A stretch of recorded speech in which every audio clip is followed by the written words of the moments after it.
ஆஸ்திரேலியாவில் ஸ்டூடெண்ட்டாக இருக்கீங்க இல்லை பார்ட் டைம் தேடிட்டு இருக்கீங்க அப்படின்னா இந்த 3 மிஸ்டேக் மட்டும் பண்ணிடுது. ஒரு பார்ட் டைம் ஜாப் கிடைக்க 4 to 8 வீக்ஸ் ஆகும். பட் அதுவும் only if you stay consistent.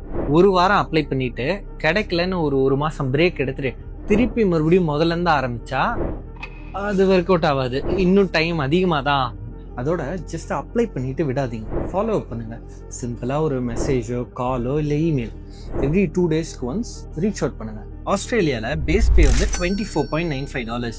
ஆனால் புதுசாக வர ஸ்டூடெண்ட்ஸ்க்கு இது தெரியாதனால சில எம்ப்ளாயர்ஸ் அட்வான்டேஜ் எடுத்துக்கிறாங்க தான். வாக்இன் அட்டென்ட் பண்ணும்போது சில இடத்துல like restaurants, retail store cash in hand ஓகேவான்னு கேட்பாங்க. நான் வாக்இன் அட்டென்ட் பண்ணும்போது $18 கேஷ் இன் ஹேண்ட் தரேன்னு சொன்னாங்க. நமக்கு வேலை வேணும்னு இந்த மாதிரி ஜாப்ஸ்லாம் அக்செப்ட் பண்ணாதீங்க. அதோட இந்த கேஷ் இன் ஹேண்ட்லாம் 100 பே தான் பண்ணுவாங்க. உங்களுக்கு பே ஸ்லிப்லாம் கிடைக்காது. அண்ட் ஏதாவது ப்ராப்ளம்னா லைக் பே தரலை ஆர் சொன்னதை விட கம்மியாக தராங்கனாலும் ஒன்றும் பண்ண முடியாது. இது எல்லாத்துக்கும் மேலே ட்ரையல் ஷிஃப்ட் வந்து ஒர்க் பண்ணுன்னு சொல்லுவாங்க. சரி, எவ்வளோ நாளுன்னு கேட்டால் 1 வீக்குன்னு வாங்க. ஆஸ்திரேலியா ஃபேர் ஒர்க் லா படி மேக்ஸிமம் ஒரு ஷிஃப்ட் தான், அதுவும் 1 hour to 8 hours மட்டும்தான். அதுக்கு மேலே வேலை செய்ய சொன்னாங்கன்னா ஸ்ட்ரைட்டாக டாட்டா சொல்லிட்டு கிளம்பிடுங்க. இந்த மிஸ்டேக் தான் இருக்கிறதுலே பெருசு.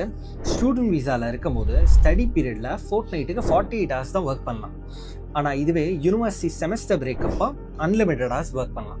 நீங்கள் பார்ட் டைம் ஜாப் ஸ்டார்ட் பண்ணிட்டீங்க அப்படின்னா உங்கள் எம்ப்ளாயீஸ் பாட்டுக்கு உங்களுக்கு ஷிஃப்ட் போட்டுகிட்டே இருப்பாங்க. நீங்கள் தான் கான்ஷியஸாக இருக்கணும் லிமிட் கிராஸ் ஆகுதா இல்லையான்னு. நீங்கள் அவங்கள்ட்ட சொல்லலாம். லிமிட்டை தாண்டி ஒர்க் பண்ணிங்கன்னா எப்படி மாட்டுவீங்கன்னா ஏடிஓவில் ஆட்டோமேட்டிக்காக உங்கள் இன்கம் ட்ராக் பண்ணுவாங்க. 2-3 ஜாப் பண்ணாலும் கம்பைண்டாக தான் கவுண்ட் பண்ணுவாங்க. தென் வீசா கம்ப்ளைண்ட்ஸ் ஆடிட் ரேண்டமாக எப்போ வேணால் நடக்கும்.